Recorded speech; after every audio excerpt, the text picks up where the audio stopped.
Hola, soy Guido, soy director ejecutivo de producto para JP Morgan Chase, acá en los Estados Unidos, cumpliendo un rol regional. Es un gusto estar aquí con ustedes y con vos, Manu. Gracias, y mi nombre es Manuel Osorio, creador de interfaz de producto, y esto es Design Founders, conversaciones que necesitas escuchar dos veces.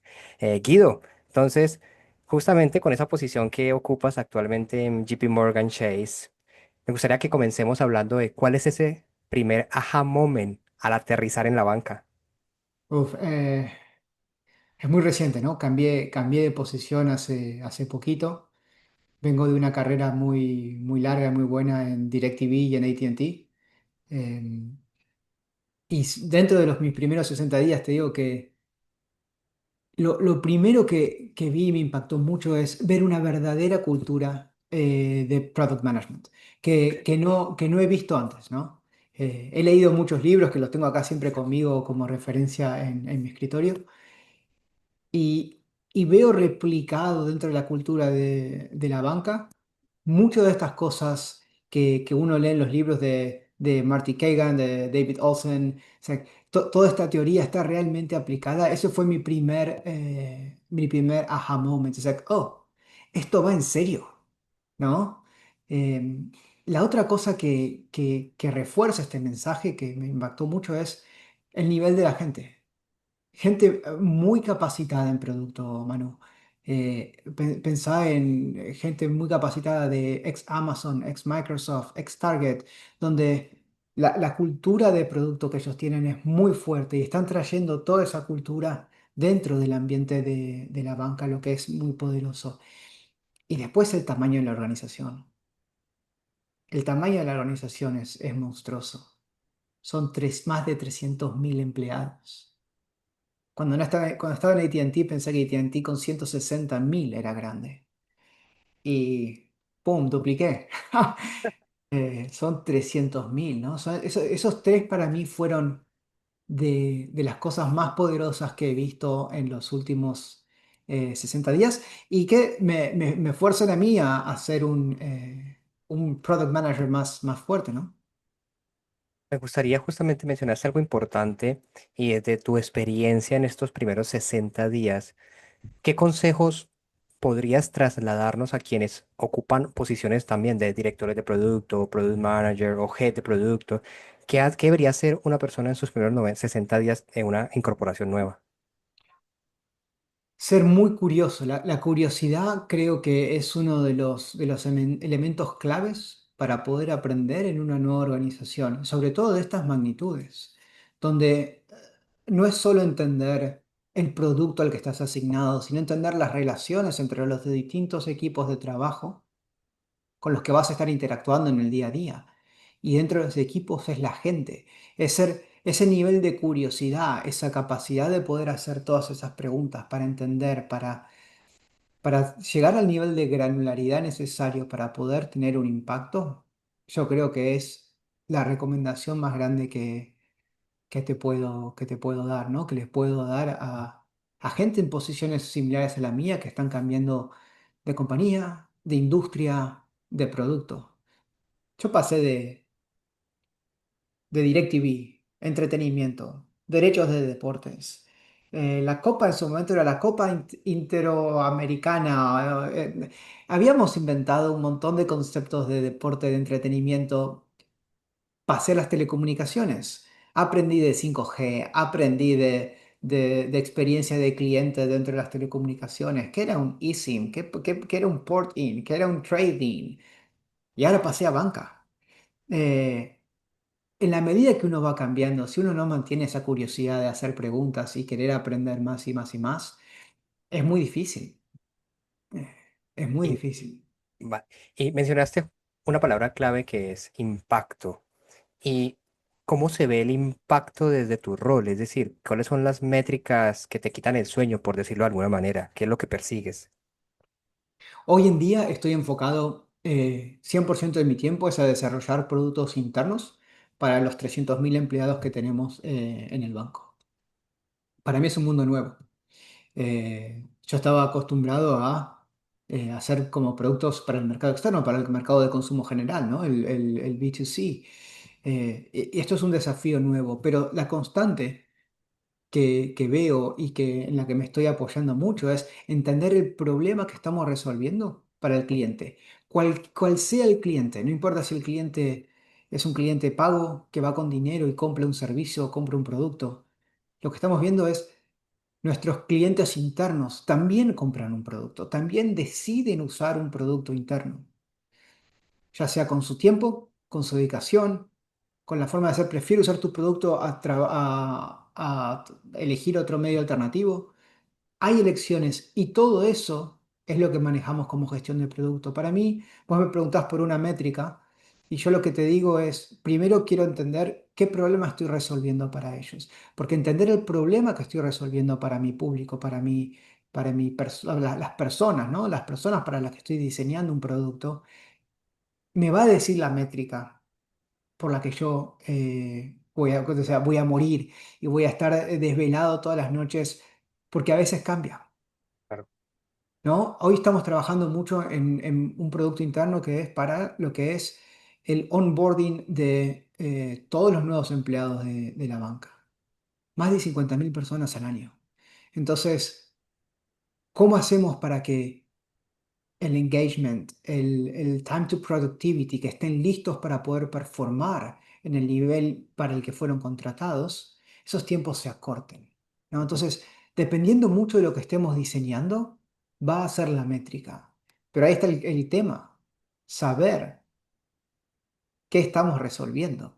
Si no sabemos como product managers, si no sabemos qué estamos resolviendo, Sí. tenemos un problema. Y, y hablando de esos clientes internos, hay un concepto que siempre, por el cual abogo, mejor dicho, en la academia con los estudiantes y es el ROI. Y tú hablaste de eso. Son usuarios internos de JP Morgan Chase, pero ¿cuál es ese ROI? ¿Cómo tangibilizas ese ROI de lo que estás haciendo? Uf. Hay varios roles, ¿no? Hay varios roles, hay varias personas mismo para estos clientes internos. Por ejemplo, una persona para la que podemos estar trabajando y la que estamos trabajando hoy es todos los nuevos empleados. Otro rol, la banca es una industria, no solo JP Morgan, la banca en sí es una industria muy regulada, entonces hay roles que son muy regulados. Mismo dentro de la banca, hay roles específicos que son muy regulados, que tienen ciertas necesidades de compliance, de entrenamiento, de certificaciones previas, que son muy específicas. La banca es por lo menos aquí en los Estados Unidos, donde estoy basado, la parte de internships, las pasantías de verano, ¿no? Esos roles de verano temporales son muy fuertes. Y ese es un rol totalmente distinto. Gente que posiblemente todavía no haya completado sus estudios, no esté todavía graduada, que necesita un soporte muy fuerte de sus managers, un soporte muy fuerte de entrenamiento. Todos esos son roles distintos y después también tenés funciones corporativas que no necesariamente tienen que estar sujetas a todo lo que es compliance. Todas esas personas son distintas y tienen necesidades distintas y esas necesidades tienen que ser servidas de forma distinta. Ujú. Entonces, mismo aún dentro de lo que podemos decir clientes internos, ¿para quién estamos resolviendo? Porque no siempre es la misma solución. Y Claro. te puedo seguir agregando distintos layers. Te puede decir que puede ser el individual contributor, te puede decir que sea un gerente que contrata, te puede decir que sea un gerente que tiene gente a cargo. Y todos esos niveles tienen requerimientos distintos. Y bueno, creo que de pronto hubo un error de pronunciación mía, pero estuvo maravillosa la respuesta porque me dio pie para lo siguiente y es el ROI. Es decir, ¿cómo haces tú para Ah, ok. justamente evaluar el ROI de lo que estás haciendo para todas esas audiencias? No, pero en respecto al ROI, lo importante es, de vuelta, ¿qué estás resolviendo? ¿Qué estás Ok. haciendo para ellos? Eso te va a dar el beneficio y sobre eso aplicamos, claramente aplicas el costo. La fórmula es sabida, ¿no? Pero entonces, yo te doy un ejemplo. Si estás tratando de resolver lo que llamamos time to productivity. Ujú. ¿Cuán rápido estás listo para poder ejercer tu función? El retorno es, si vos ganaste 3, 4 días, un mes, 2 meses en tener esa gente lista, ese es el retorno de la inversión. Otras distintas experiencias que estamos trabajando mucho sobre eficiencias, por ejemplo. Si vos como product manager buscás eficiencias con automatizaciones, de vuelta, pensá 300.000 empleados. Y el otro día estábamos discutiendo con un par de colegas que me decían que lo que estábamos haciendo no iba a traer muchos resultados o que no iba a ser de alto impacto. Y me decían, no, pero son solamente un par de minutos por caso. Y yo digo, ok, pero ¿cuántos casos tenemos? ¿Cuántos empleados tenemos? Empezar a hacer la multiplicación y al final del día te va a dar que sí es relevante, ¿no? Entonces, entender esos conceptos es lo que, por lo menos en mi caso, ayuda mucho a hacer una diferencia. Porque un minuto no te puede quizás llamar la atención, pero cuando le aplicas el volumen es muy grande, ¿no? Hay un caso famoso de American Airlines y la cantidad de aceitunas que ponían para sus vuelos, creo que en primera clase, ¿no? Y alguien decidió, ¿sabes qué? Saquemos una aceituna. Y alguien decía, ¿pero qué importa? Y le digo, sí, claro que importa. Cuando multiplicas la cantidad de aceitunas por la cantidad de asientos por la cantidad de vuelos por año, llegas a los millones de dólares. Ah, claro que sí. Y precisamente hablando de estas soluciones a nivel interno y que mencionaste automatizaciones y reducción de tal vez porciones mínimas de tiempo, ¿cómo ves que está, es decir, punto de vista tendrías para transmitirnos a nosotros que estamos ahorita viviendo tal vez todas esas experiencias y las nuevas generaciones que se están formando? Es decir, ese consejo para esas personas apenas que están migrando a la industria. ¿Quieres que toque algún tema en particular? O sea, yo creo que creo que tu pregunta está yendo a algo, ¿no? Está yendo a algo. Porque digamos que todo esto ha revolcado mucho en la industria, principalmente tanto en lo que es a nivel formativo, en qué formamos, qué aprendemos ahorita como diseñadores de producto, en qué nos enfocamos en aprender, pero también en justamente la relevancia que tiene esto para el negocio, para las organizaciones. Claro, esto impacta muchas aristas, contratación, empleabilidad, eficiencias, pero un punto de vista de lo que tú estás haciendo justamente haciendo desarrollos de estas características. Una cosa que a mí me apasiona es cómo definimos producto. Y creo que eso es algo que todos tenemos que aprender y una cosa que yo recomiendo es ampliar un poco la concepción que tenemos de producto. He tenido discusiones grandes corporativas en trabajos anteriores de cómo definíamos el rol de producto. Y la versión muy tradicional es algo que le pones, digamos, una etiqueta con precio, lo pones en Ujú. una estantería y es algo que se vende, ¿no? Ya sea producto o servicio, pero es algo que la gente va a comprar, va a adquirir o va a suscribirse. Y yo lo que realmente creo es que eso es solo una visión sesgada de lo que es un producto. Porque hay un montón de cosas que son producto que nos podríamos beneficiar y podríamos agregar de alguna forma una competitividad adicional si las vemos y las tratamos como producto.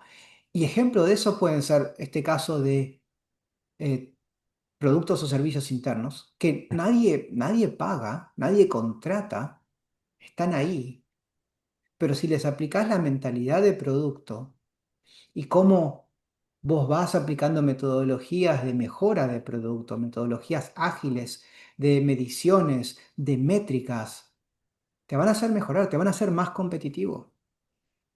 Otro ejemplo pueden ser los Customer Journeys, que no necesariamente pueden ser hasta de soporte, ¿no?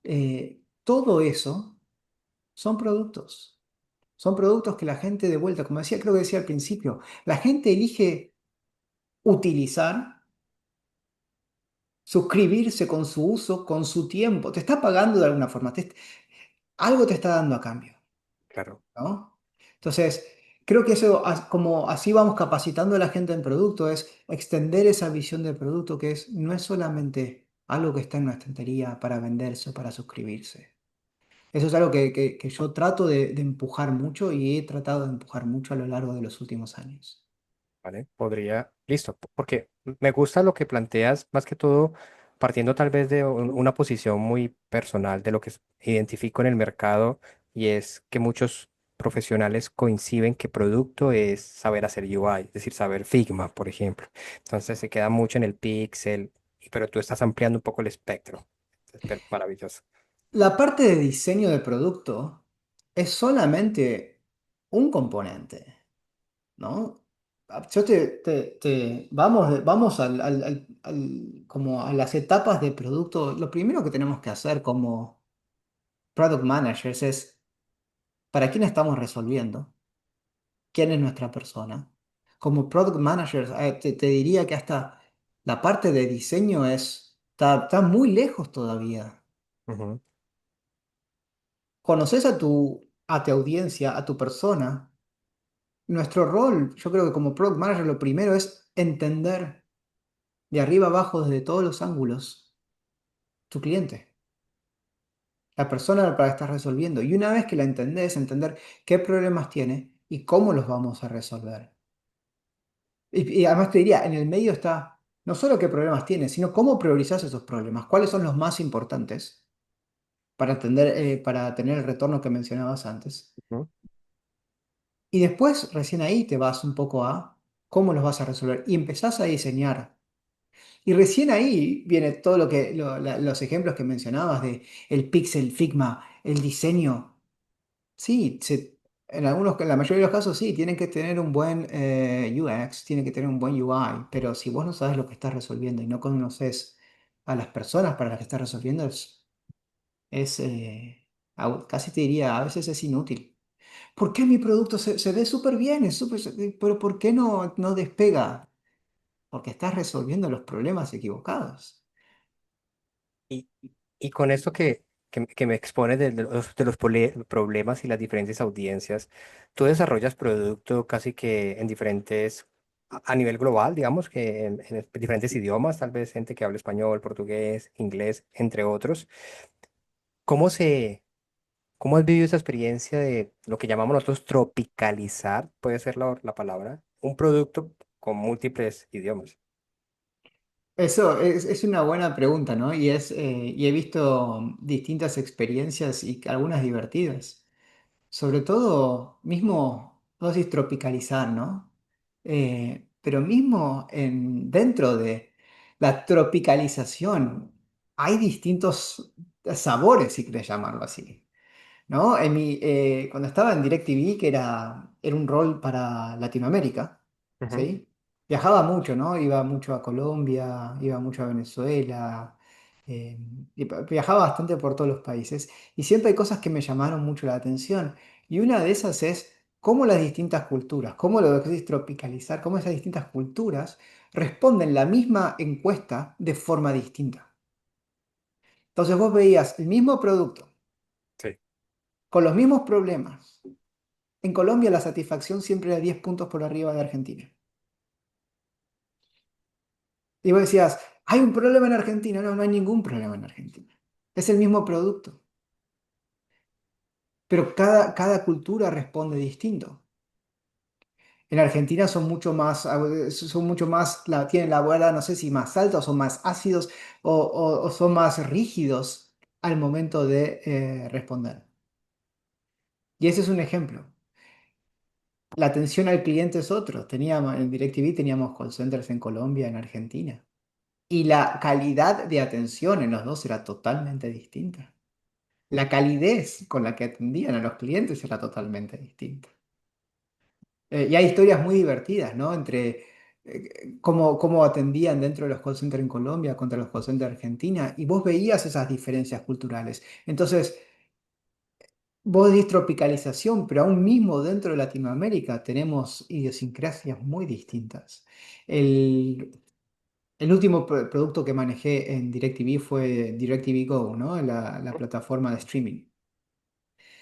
Y teníamos tres versiones de la misma plataforma, distintos idiomas. Teníamos español, teníamos portugués para Brasil y después teníamos español rioplatense, Oh, ¿no? Entonces, ¿por qué? Porque son distintos sabores, ¿no? El producto en sí era el mismo, era la misma interfaz, pero el idioma, cómo hablamos de las cosas y cómo los artículos, los FAQs, las websites, tenían otro idioma. Entonces, imagínate eso llevado a la banca, donde son 300.000 empleados en 66 países, en una industria regulada, donde esos 66 países pueden tener necesidades de compliance distintas y legales distintas. Todo eso como product managers lo tenemos que entender y escalar a veces, es uno de los desafíos que tengo hoy, ujú. escalar a veces es muy difícil. ¿Cómo escalas algo por 66 cuando cada uno de esos tiene que tener en cuenta sus pequeñas particularidades, ¿no? Y como product managers, cómo tenemos que decir, eso lo tenemos que ajustar, o eso es un nice to have. Eso, yo te entiendo, es importante, lo ves como importante, pero realmente no hace la experiencia del usuario final. Déjame que te muestre, déjame que use data, déjame que use información para mostrarte si eso no es relevante. Me gustaría con lo que mencionaste del alcance que tiene el producto justamente por la amplitud de personas y territorios que abarca y que nos permitiera centrar un momento como en tu cabeza, es como me lo estoy imaginando, y cómo es esa telaraña, es decir, qué pasa por tu cabeza de la magnitud del desafío que vas a empezar, que estás enfrentando ya en GP Morgan Chase, y es qué tantas partes hay que conectar, compliance, legal, producto, diseño, negocios, qué pasa por tu cabeza un poco. Muchísimo. No, yo te digo, todavía no sé qué pasa por mi cabeza. Acordate que llevamos Ok. 60 días acá adentro y viste que muchos te dicen, no, mira, está probado que para poder ser efectivo en tu trabajo, por lo menos son 6 meses. Algunos te hablan de 12, algunos te hablan de 18 para ser un Ujú. experto en las cosas. Estamos en pañales. Hoy mi cabeza es, te digo, es una ensalada de distintas cosas que están pasando y estoy tratando de priorizar para darle estrategia a todo lo que queremos hacer. Al principio me preguntabas cuáles eran los aha moments y uno era el tamaño de la organización y el tamaño de las relaciones que tenés que empezar a mantener con todas estas áreas que vos mencionás. Entonces, ser curioso y mantener y construir esas relaciones es clave para ordenar todas estas cosas. Otra de las recomendaciones que me dieron, y bien entré, alguien dentro de la compañía me dice, tenés que manejar muy bien lo que es el stakeholdering, o sea, ir hablando de lo que vas encontrando o ir alineando tu roadmap con todas estas distintas áreas. Porque al final del día la solución, muchas de las soluciones que tratamos de hacer son cross a todos estos países, todas estas áreas. Y es un trabajo muy grande de construir, es un trabajo muy grande de storytelling, de tratar de que ellos entiendan tu visión, entiendan tu historia y entiendan lo que vos querés construir para resolver un problema. Siempre me vas a escuchar mucho siempre volver al qué problema estamos resolviendo, porque es algo que aprendí a la fuerza, con errores, con aciertos, pero si eso no lo tenemos claro, es difícil. Entonces, una vez que sabes lo que vas a resolver, voy a tu pregunta, es, ¿quiénes son los actores impactados por todo esto? Y lleva mucho trabajo de construir relaciones, porque una vez que te tienen confianza es mucho más fácil. Yo estoy en el proceso de recién entrado, estoy construyendo todo ese capital de relaciones, esa red, pero es sumamente importante porque en esa magnitud de empresa te diría, la única forma de avanzar es con esas relaciones. No va a la fuerza. No funciona así. Y estoy seguro que tal vez justamente las relaciones han sido vital para estar donde te encuentras en tu carrera.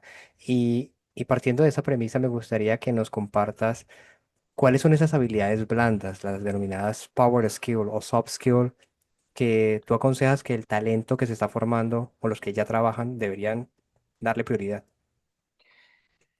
Voy a seguir haciendo hincapié en curiosidad y construir esas relaciones uno a uno con la gente, hablar con la gente, tener curiosidad por el rol del otro y saber cómo podemos acercarnos al otro para cómo podemos ayudarlo, ¿no? Yo creo que hay una construcción de ayuda mutua siempre con el otro. ¿Qué puedo hacer por vos? ¿Qué necesidad tenés? ¿Cómo te puedo ayudar yo o mi equipo desde la posición en la que estoy hoy? O lo mismo te diría en la posición en la que puedo estar mañana, ¿no? O sea, abrirse al otro, abrirse a las personas con las que estás trabajando en el día a día, para ver cómo juntos podemos todos ser mensai successful. Ya llevo, llevo muchos años acá ya y algunas palabras se me escapan, pero ¿cómo podemos ser exitosos todos juntos? Eso es algo que yo siempre trato de inculcar en todas las personas con las que trabajo, ya sea dentro de mi equipo, fuera de mi equipo, es ganamos juntos. Y una cosa que siempre le digo a mis equipos nuevos es, no hay un escenario donde Guido es exitoso y su equipo no lo es. Estamos todos acá para, yo creo que estamos acá para ayudar al resto. Y ayudando al resto a cumplir sus objetivos, ayudando al resto a ser exitosos, es donde nosotros logramos nuestro propio éxito o tenemos la chance de lograr nuestro propio éxito. Entonces, eso para mí es uno de los skills soft más importantes. Si no podemos establecer esas relaciones, el trabajo que se te va a venir por delante va a ser muy difícil. Va a ser muy difícil. Te quiero, posiblemente la respuesta vaya a ser repetitiva, pero quisiera escucharlo justamente de tus palabras. Hace poco conversaba con Marcos Westphalen, que es el director de Google, también Compañero, argentino. compañero de Colega, mi universidad, trabajamos juntos con Marcos. vea, qué casual. Y hablábamos de liderazgo. Y me gustaría preguntarte a ti, ¿cómo defines qué es ser un líder? Es una buena pregunta. Y yo escuchaba un poco la entrevista que tenías con Marcos, que es una gran persona con la que trabajé en la Universidad de San Andrés al lado de él. Pero liderazgo para mí es difícil de definir, ¿no? O sea, son muchas cosas juntas. Y liderazgo no es primero te lo digo desde lo que no es una posición de poder. Ok. No es un título, no es decir, oh, soy Executive Director, ahora soy un líder. No es un título, no es una posición de poder, no está atado a salario, no está atado a ninguna de esas cosas que uno piensa que pueden ser liderazgo. Liderazgo son estas soft skills donde la gente te busca para algo y donde vos podés ayudar a la gente a lograr algo y podés darle a la gente esta capacidad de decir, sí, vamos a hacerlo, ¿no? De querer ir a hacer algo y no necesariamente tenés que ser un líder en todos los aspectos de tu vida. Yo muchas veces me he encontrado en posiciones donde, aún siendo jefe, teniendo gente a cargo, yo te soy sincero, digo, no sé si era realmente un líder en ese momento, pero sí era líder en otros lados. Uno elige y ve dónde se posiciona como líder y de vuelta yo lo veo como ayudar al resto a ser su mejor versión de sí mismos. ¿Cómo puedo dar yo mi tiempo, mi capacidad, mi conocimiento para ayudar al resto a ser la mejor versión de sí mismos? Que puede ser en el trabajo, en lo personal. eh, Por ejemplo, fuera del trabajo soy entrenador del equipo de fútbol de mi hija de 6 años. Ok. Para mí eso es una posición de liderazgo. No está relacionado a gestión de producto, pero está relacionado a desarrollar a un grupo de chicas de 6 años que no solo están aprendiendo a jugar al fútbol, sino que además están construyendo su identidad como personas, su identidad como jugadoras. Están haciendo su personalidad. Lo mismo pasa en el trabajo.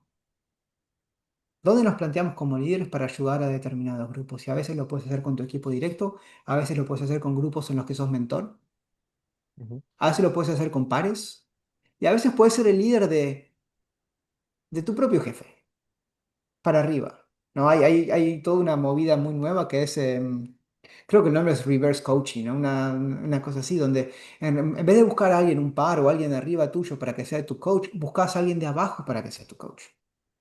Ok, ¿Por qué? Y está muy arraigado esta idea de que el liderazgo puede venir de cualquier lado, de que el conocimiento puede venir de cualquier lado, y de que además, muchas veces nosotros, yo como product manager, te digo en serio, AI es muy nuevo para mí. Inteligencia artificial es muy nuevo. Agentic AI es todo muy nuevo. Hay gente que viene por debajo que está mucho más capacitada en muchas de las herramientas que yo.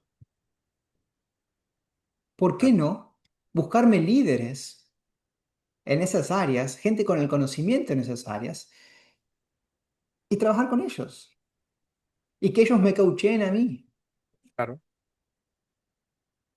Ok, Por eso te digo, es muy esquivo el concepto de líder, porque puede venir de muchas formas, de muchos lados. perfecto. No, gracias. Quería escucharlo. Ahora me gustaría que hablemos, por favor, de las famosas metidas de pata, Uf. cagadas. ¿Qué cagada memorable puedes compartirnos que tengas ahí en tu carrera?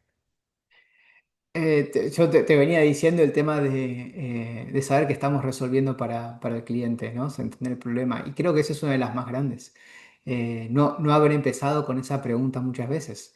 Ok, Eh, Pensar que tenemos buenas ideas y decir esta idea ¿cómo decir? La va a romper en el mercado, va a ser una idea ganadora y al final del día no lo es, ¿no? Y pasás un montón de ciclos de inversiones, de desarrollo en algo que al final del día no llega a donde tiene que llegar y te empezás a preguntar por qué. Es porque realmente a nadie le importa. ¿No? Te levantaste en la mañana con una idea. Tuviste la famosa frase de The man in the shower, ¿no? O sea, ah, tuviste una idea en la ducha y pensaste que con eso te ibas a hacer rico y al final del día no fue a ningún lado. Muchas de las metidas de pata están en no entender al cliente, ¿no? Y me pasó con DirecTV Go, después en AT&T también. Y ahora por eso hago mucho hincapié en eso, ¿no? Y yo mismo me repito todo el ok, tiempo. Y si vas a mi perfil en LinkedIn, dices, creo que dice Start with the Customer, ¿no? O sea, lo tengo como mantra constante porque creo que es algo clave, ¿no? En lo que he equivocado en el pasado. sí, ok. Y ya llegando al final de nuestra conversación, me gustaría que nos plantees un desafío, un reto para quienes nos estamos formando en la industria y sería justamente asociado a tu papel, a lo que has hecho. ¿Cómo podríamos nosotros elevar la maduración de los productos que estamos diseñando, sean para clientes internos o clientes externos? ¿Cómo me doy cuenta? ¿Cuál sería el indicador o señal de que voy en el camino correcto?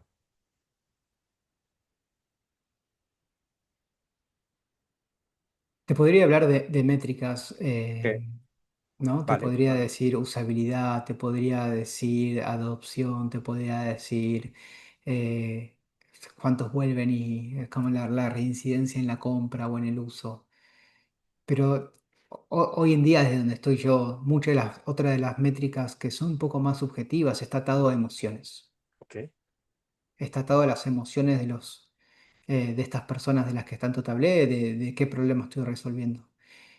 Hoy que estoy trabajando en un proyecto de cómo mejorar el onboarding de todos los nuevos empleados, es un tema muy emocional. Imagínate cambiar de trabajo, una industria nueva. Muchos a veces se mudan. Es un momento muy emotivo. Entonces, es un momento donde genera mucha ansiedad, incertidumbre, emociones muy fuertes para estos clientes internos. Entonces, para mí, una de las cosas claves que estoy tratando de traquear es cómo controlamos esas emociones, cómo hacemos que vos te sientas tranquilo con el producto que estás usando. No solo que te he dado por entendido que cumplís el objetivo con el producto, cumple tu objetivo de decir, ayudé a la persona a cumplir tal rol, pero al mismo tiempo disminuí su nivel de ansiedad, y a nivel de incertidumbre, que muchas veces no sé si estamos traqueando. Yo en trabajos anteriores no he traqueado el nivel emocional, he traqueado quizás satisfacción, he traqueado de vuelta recurrencia, click-through rates, la gente lo usa, no lo usa, lo compra, pero el nivel emocional de alguna de estas cosas es muy alto. Entonces es algo que yo personalmente me estoy volviendo apasionado, es cómo podemos medir todo eso. Porque en la medida que metemos cosas de inteligencia artificial, agentic, donde ya no hablas con personas, hablas con máquinas, cómo todo eso impacta en la experiencia y en la parte emocional, creo que a mí por lo menos es algo que me está trayendo mucho y creo que todavía hay mucho por descubrir y entender cómo se va a medir, que es algo que quiero empezar a desarrollar un poco más de cara a futuro. Y ya justamente de ese, de cara a futuro, ¿dónde está la curiosidad intelectual hoy de Guido? ¿Qué buscas seguir nutriéndote en tu carrera? Desde lo, desde lo, desde lo hard, te diría toda la parte de AI y toda la parte de estos agentes virtuales, creo que es una de las cosas que yo quiero seguir desarrollándome y que creo que es importante para todos nosotros, porque está cambiando todo muy rápido, muy rápido. Las tecnologías mismas que estamos usando hoy para generar productos, Ujú. construir productos, están cambiando muy rápido. Las metodologías de productos están cambiando muy rápido y nos están forzando a nosotros a movernos más rápido y adaptarnos más rápido. Esa es la primera, ¿no? Ok, Y después por el lado soft, esto que te decía, ¿no? El componente humano del uso de los productos, porque también eso va a cambiar.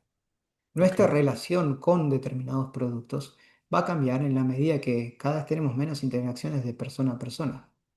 ¿Y cuáles son las implicancias de todo eso? Creo que es súper interesante. Y siempre tengo la duda de, vamos a volver a el persona a persona, ¿no? O sea, eh, cu- siempre me sorprende la cantidad de discos de vinilo que hay. Hay gente que ahora tiene cassettes. Y el otro día estaba caminando por acá en Estados Unidos y había un local que vendía CDs. Ujú. Decía, al final del día siempre hay cosas que vuelven. Entonces, ¿en qué momento va a volver este uno a uno personal, donde se va a valorar que hay una persona del otro lado que te habla, como estamos hablando vos y yo en este momento, y no una máquina? Ujú. Ok, listo. Bueno, Guido, con esto llegamos al final de esta conversación y no queda más que agradecimientos por permitirnos conocer un poco de ti estos 42 minutos que conversamos. No, un placer, Manu. Gracias por todas las preguntas. La verdad, gestión del producto es algo apasionante y en la medida que te vas metiendo y metiendo, hay más y más. Gracias por generar este espacio y gracias por tenerme acá. ¿Vale? Con eso llegamos al final, comunidad. Nos vemos en un próximo episodio de Design Founders. Conversaciones que necesitas escuchar dos veces. Chao, chao.